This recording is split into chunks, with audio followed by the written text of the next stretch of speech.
हमेशा सतर्क रहना चाहिए। एक जंगल में एक हिरन का बच्चा रहता था। उसकी एक आंख नहीं थी, इसी कारण वो हमेशा परेशान रहता था। जिस आंख से उसे दिखाई नहीं देता था, अगर कोई उस पर उस आंख की तरफ से हमला करे तो उसे बिल्कुल भी दिखाई नहीं देता था। उसके सभी मित्र उसे कंडी कंडी कह के उसका मजाक उड़ाते थे, जिस कारण वो हमेशा दुखी रहा करता था। मेरे सभी मित्र कितने खुशी से खेलते हैं, मैं ही उस आग की वजह से हमेशा चिंतित रहती हूँ। ना जाने कौन सा खतरा मुझ पे वार कर दे, पता नहीं। इस खतरों से मैं कैसे बच सकूं? उसे शिकारियों से, जंगली जानवरों से हमेशा डर लगा रहता था। वो हमेशा यही सोचा करता था कि वो इन सब से कैसे बचे। बहुत सोचने पर उसे एक उपाय सूझा।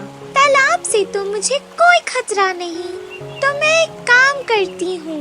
जिस आग से मुझे दिखाई नहीं देता, उसे मैं तालाब की ओर रखती हूँ, और जिस आग से मुझे दिखाई देता है, उससे मैं जंगल की तरफ देखती हूँ। अब मैं सुरक्षित हूँ।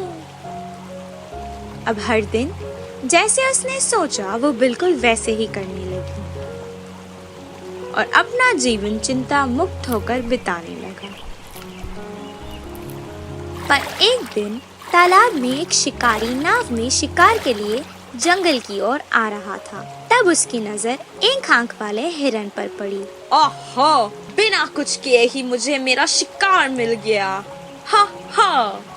हिरन को उस शिकारी के आने की भनक भी नहीं पड़ी और वो अपना चारा खा रही थी। मैं एक शिकारी हूँ, मेरे हाथ में तीर कमान है। वो मुझे देखते हुए भी बिना डरे चारा कैसे खा रही है? अच्छा, शायद इसके दिन पूरे हो गए होंगे। उस शिकारी ने तीर चला दिया। तीर जाके हिरन के पैर पर लगा। हमारी बेचारी जख्मी हिरन तड़पते तड़पते अपनी जान बचाकर वहां से भाग निकली। मैं गलत थी। मैंने सोचा कि मुझे तालाब की ओर से कोई खतरा नहीं है, पर आज इसी सोच की वजह से मेरी जान भी जा सकती थी। जंगल में रहने वाले जानवर तो कहीं से भी सुरक्षित नहीं है, उनके लिए संकट कहीं से भी आ सकता है। उस दिन से वो हमेशा सतर्क रहती थी और हर तरफ अपनी नजर रखती थी। इसीलिए कहते हैं कि सतर्क रहने में ही हमारी और हमारे जीवन की भलाई है। शावक कबूतर के संदेह। एक जंगल में एक बड़ा सा नदी था। उस नदी के बाजू में एक पेड़ था। उस पेड़ पे एक कबूतर घोंसला बनाकर रहती थी। कुछ समय बाद उसे एक बच्चा पैदा हुआ। उसे बुद्धि आने पर प्रकृति पूरी विचित्र लगी। उसके साथ रहने वाले पक्षियों के क्रिया भी विचित्र लगे। ऐसे ही पेड़ के नीचे घूम रहे जानवरों के काम उसे अजीब लगने लगे। तब शावक कबूतर को एक संदेह आया। वह किस प्रकार के व्यवहार को पालन करे समझ नहीं पाया। माँ, मैं किससे दोस्ती करूं? किससे क्या सीखूं? कुछ भी समझ नहीं आ रहा। फिर मैं करूं तो क्या करूं? किसी से भी दोस्ती कर लो, पर सिर्फ उनकी अच्छा ही सीखो, बोल के सलाह दिया माँ कबूतर। वो कैसे पता चलेगा? बोल के शावक कबूतर ने पलट के पूछा। जल्दी ना कर, वह तुम्हें अनुभव से ही पता चलेगा।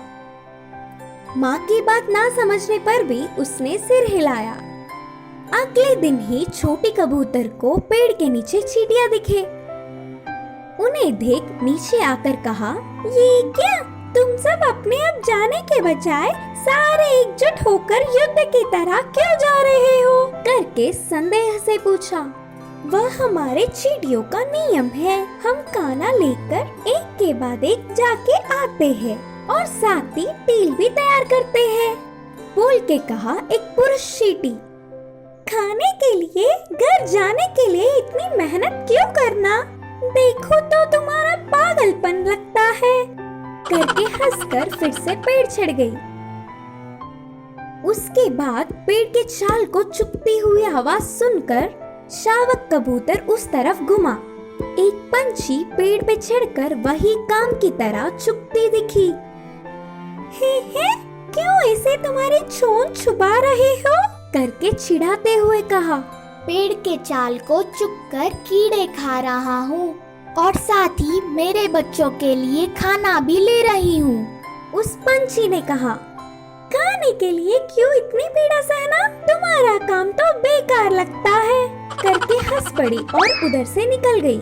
दूसरे दिन पेड़ के ऊपर बैठा हुआ बंदर दिखा और बंदर से दोस्ती करूंगी करके कहा।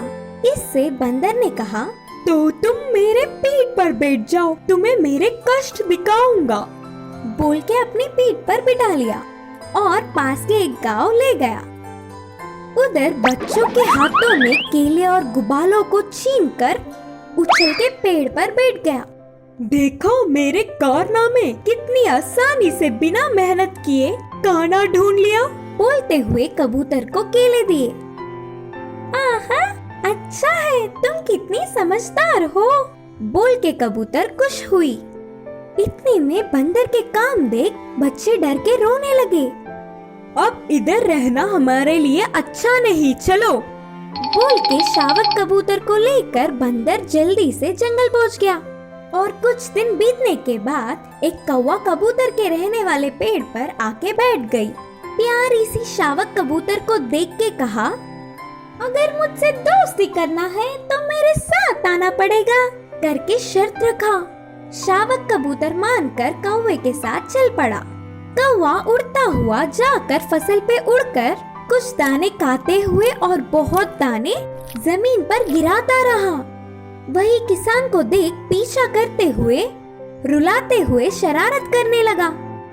शावक कबूतर को कौवे के कारनामे देख मजा आ रहा था और वह भी बिल्कुल ऐसे ही करने लगी। देख देख के थक जाने वाला किसान उन पर पत्थर फेंका। कौवा तो बच के उड़ गया, पर शावक कबूतर ना बच पाते हुए पत्थर लगकर नीचे गिर पड़ी। भाग्य से उधर से घर लौट के आ रहे माँ कबूतर को अपनी बच्ची मुसीबत में दिखी तो तुरंत चोट से उठाकर ले गई।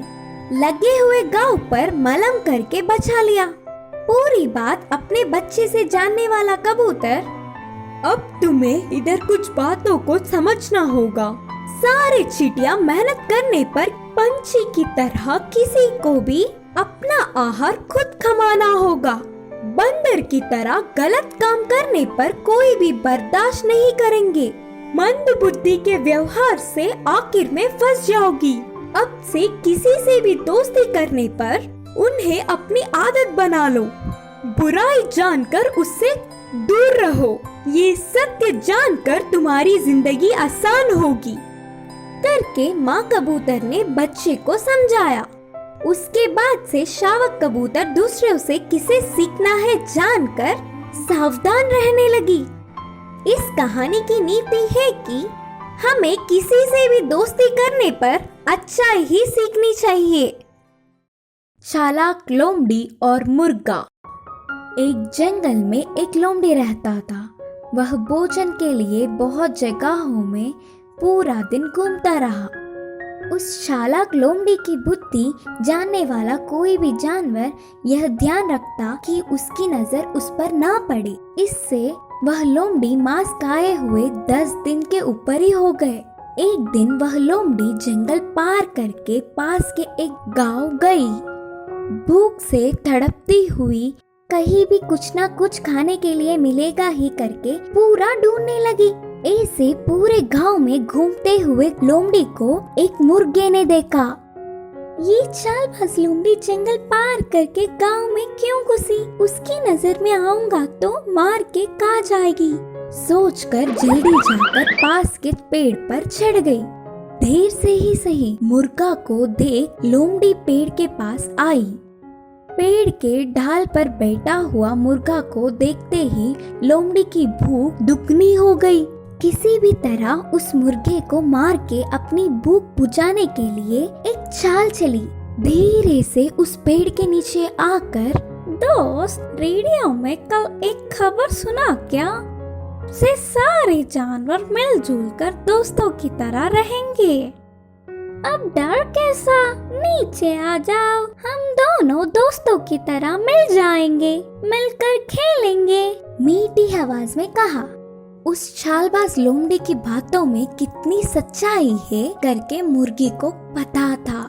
उससे पीछा छुड़ाने के लिए जल्दी सोचने लगा। वह मुर्गा आखिर में होशियारी से अच्छा यह खबर मैंने सुना दोस्त बोलकर दूर इधर उधर देखते हुए कहा, तुम्हारे दोस्त इधर ही आ रहे हैं, उन्हें भी आने दो, तब सब मिलकर मजे से खेलेंगे। इस रास्ते से आने वाले मेरे दोस्त कोई नहीं है, फिर कौन आ रहा है? शिकारी कुत्ते और उनके दोस्त बोलकर मुर्गे ने धैर्य से उत्तर दिया। शिकारी कुत्तों का नाम सुनते ही लोमड़ी डर के चौंक गया, कांपने लगा। उनकी नजर में आया तो मरना निश्चित है करके सोचा। लोमड़ी को डरना देख मुर्गा, इसे डर के कांप क्यों रहे हो दोस्त? बोलकर हंसते हुए पूछा। तब लोमड़ी, पता नहीं कि वे लोग कल के रेडियो की खबर सुना होगा या नहीं, ना सुना तो मेरे प्राण ले लेंगे। बोलते हुए उधर से जल्दी भागकर जंगल गई। अपनी होशियारी से अपने प्राण बचाकर मुर्गे ने आराम की सांस ली। इस कहानी की शिक्षा है कि धोखे को धोखे से ही जीतना पड़ता है।